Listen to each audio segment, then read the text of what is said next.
बिस्मिल्लाहिर्रहमानिर्रहीम।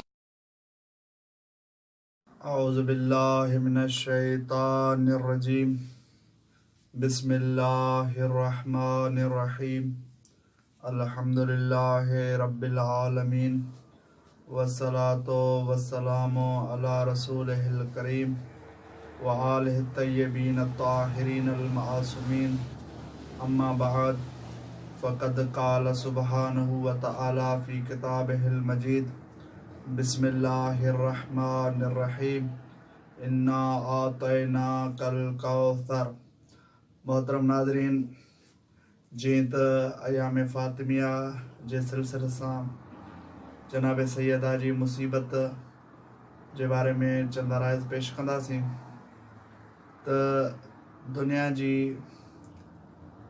उहा मज़लूमा औरत आहे जेका काइनात जे रसूल जी अकेली न्याणी आहे।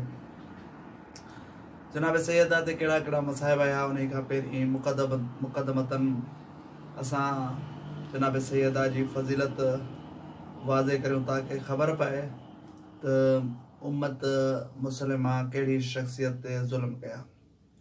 जनाब सैयदा जी उहा हस्ती आहे जंहिं हस्ती जे लाइ रसूल सल्लल्लाहु अलैहि वसल्लम जा काफ़ी सारा फरमान मिलनि था ऐं हस्ती सां जनाब रसूल सल्लल्लाहु अलैहि वसल्लम काफ़ी मरतबा इन जे लाइ पंहिंजी जिस्म जान जो हिसो करार ॾिनो ऐं जनाब सैयदा सां तमामु घणी मुहबत कंदा हुआ। एतिरे क़दुरु जो जनाब सैयदा जी मुहबत खे पंहिंजी मुहबत करार ॾिनो। जहिड़े तरीक़े सां मशहूरु हदीस आहे, तमामु वॾी हदीस आहे। जनाब सलमान खे मुखातिब थी करे फरमाइनि था, या सलमान मन अहब इब्नती फ़ातिमा फ़क़द अहबनी। जंहिं फ़ातिमा सां मोहबत कई उन मूंसां मोहबत कई। या हिकिड़ी ॿी जॻह ते फरमाइनि था, मन रज़ियत अनहु इब्नती फ़ातिमा फ़क़द रज़ीतु अनहु व मन रज़ीतु अनहु फ़क़द रज़ियल्लाहु अनहु। जनाब सैयदा जे लाइ फरमाइनि था, ऐं सलमान, जंहिं ते मुंहिंजी धीउ फ़ातिमा राज़ी आहे ऐं उन ते राज़ी आहियां, ऐं जंहिं ते मुंहिंजी धीउ फ़ातिमा नाराज़ आहे ऐं उन तां नाराज़ आहियां। अॻियां इन हदीस में यानी कि जनाब सैयदा जी काफ़ी मरतबा पाण सल्लल्लाहु अलैहि वसल्लम काफ़ी मक़ामात ते तारुफ़ करायो। जहिड़े नमूने सां इहो फरमायूं, फ़ातिमतो बज़अतो मिन्नी मन अग़ज़बहा फ़क़द अग़ज़बनी। फ़ातिमा मुंहिंजो हिसो आहे, फ़ातिमा मुंहिंजो जुज़ आहे, फ़ातिमा मूं मंझां हिकु टुकड़ो आहे। जंहिं फ़ातिमा खे नाराज़ कयो उन मूंखे नाराज़ कयो। रसूल सल्लल्लाहु अलैहि वसल्लम तमामु एॾी वॾी फ़ज़ीलत बयानु करण जो मक़सदु इहो हो त पाण ॾिसनि पिया त मुंहिंजी रहलत खां पोइ मुस्लमान इन्हनि जो एतिराम न कंदा, लिहाज़ा हतल इम्कान पाण सल्लल्लाहु अलैहि वसल्लम तारुफ़ करायो ताकी मुस्लमान इन्हनि खे सुञाणनि।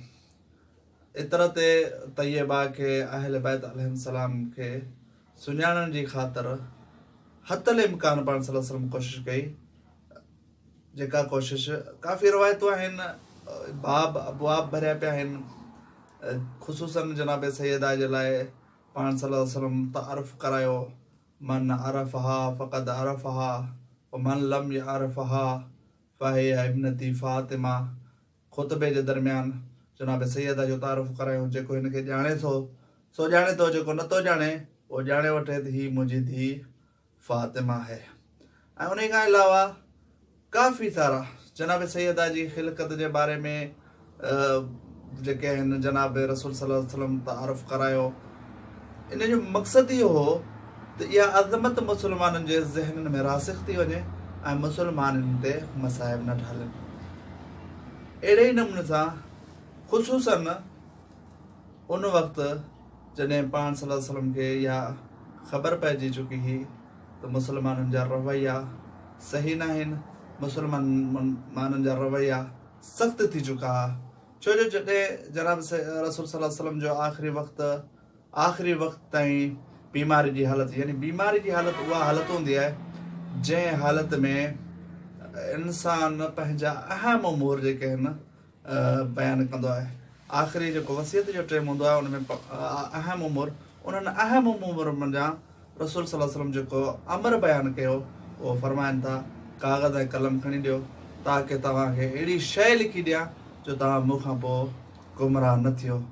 ऐं उन वक़्तु हिकु शख़्स इहो उथी करे चयो त हस्बुना किताबुल्लाह, असांजे लाइ किताब काफ़ी आहे। अहिड़े क़िस्म जो जेको रवैयो, गोया की उन्हनि जो मुसलमाननि जो इहो रवैयो साफ़ पियो ॾेखारे त असां रसूल जी रहलत खां पोइ मुसलमाननि सां तमसुक न कंदासीं। उन ई करे पाण सल्लल्लाहु अलैहि वसल्लम तमामु घणी ताक़ीद कई अहल बैत जी मोहबत जे लाइ, ताकी अहल बैत ते के ज़ुल्म न अचनि। इंशाअल्लाह मज़ालिम जनाब सैयदा ते जेके मज़ालिम थिया उन्हनि जो इंशाअल्लाह अॻिते बयानु कंदासीं। वस्सलामु अलैकुम वरहमतुल्लाहि वबरकातुहू।